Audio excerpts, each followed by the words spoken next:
I'm delighted to be here in the West this morning and especially this afternoon to open this new block of classrooms at your school and to have the opportunity to meet so many of you face to face.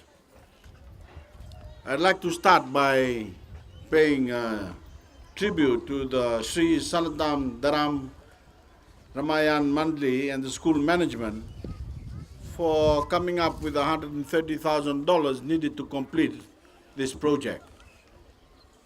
My government has always been willing to invest in the education of the Fijian children, and as I've said before, I'm more proud of our free schooling program than anything else we've ever done.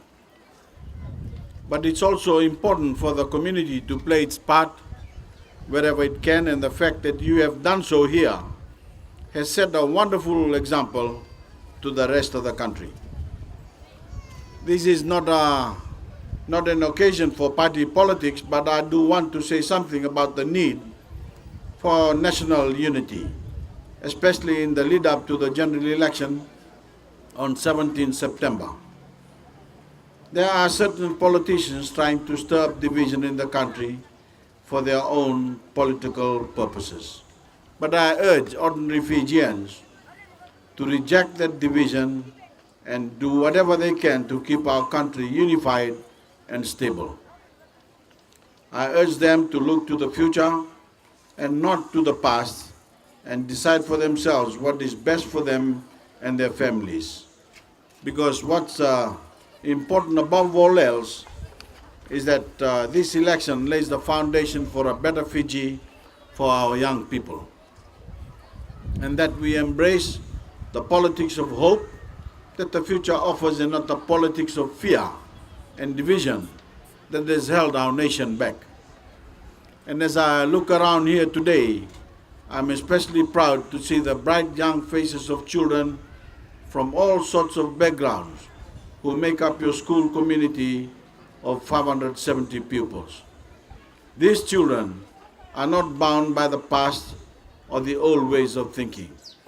They are the faces of the new Fiji, energetic, eager to learn, getting on with each other, and looking towards the great future that awaits them as Fijians in the years ahead.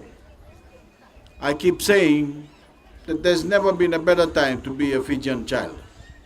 I want you to think about the importance of caring for each other, of loving each other, and especially of taking care of other children who may be not as strong as you are.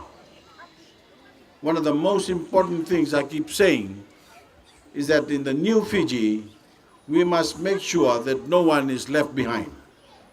It is up to the strong to protect the weak and the vulnerable, young and old.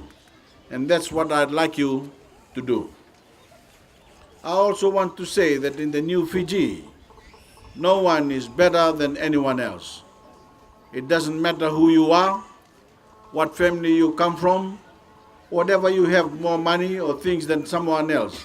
We are all equal, and we need to work together and take everyone with us on our journey as a nation. Nothing is more important than for us to be united, for everyone to work together, to join hands, to build the nation that we all love so much. We are all on the same team, the Team Fiji, and everyone has their position on the team and part to play. As a team, we must all turn our backs on anyone who tries to divide us, to tell us that we can never be truly united because we might be different from someone else. It does not matter what your background is, what your religion is, or what your parents do. We are all important members of Team Fiji. Everyone belongs. Boys and girls, you have been given a fantastic opportunity to get on in life. The best opportunity that any Fijian child has ever been given in the history of our nation. For the first time, my government has been able to provide you with free schooling, not only here in primary school, but when you get older and go on to high school. Not so long ago in Fiji, if you came from a poor family, you couldn't go to school because your parents didn't have the money to pay for your education. Can you imagine the heartbreak that caused for so many families?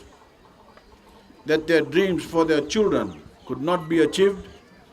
Can you imagine not being able to come to school, to not learn anything, to not have the opportunity to get on in life?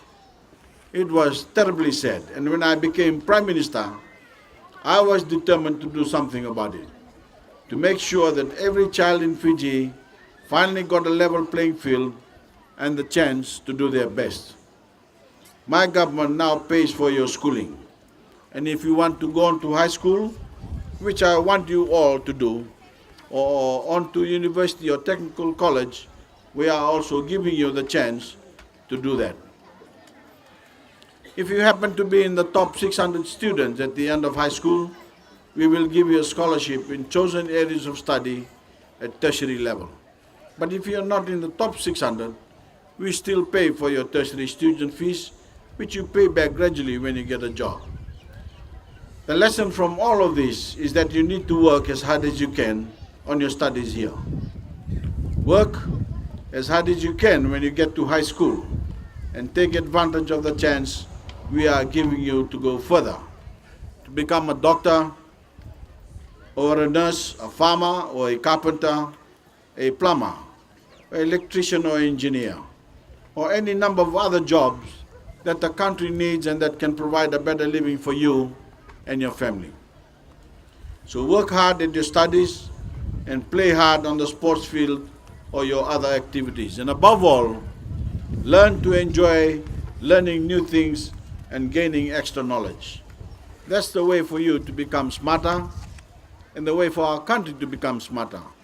Everyone trying to learn as much as they can so we can eventually be seen by the rest of the world as a clever country. To finish, I want to urge pupils and parents alike to look to the future, not to the past, and to imagine where we can be as a nation if we all put our differences aside and work together. Because I think we will be champions. Team Fiji will be unbeatable. Thank you for your warm welcome. Thank you for listening. And now I have great pleasure in declaring the new classroom blocks at the Ghandi Bawan Primary School open.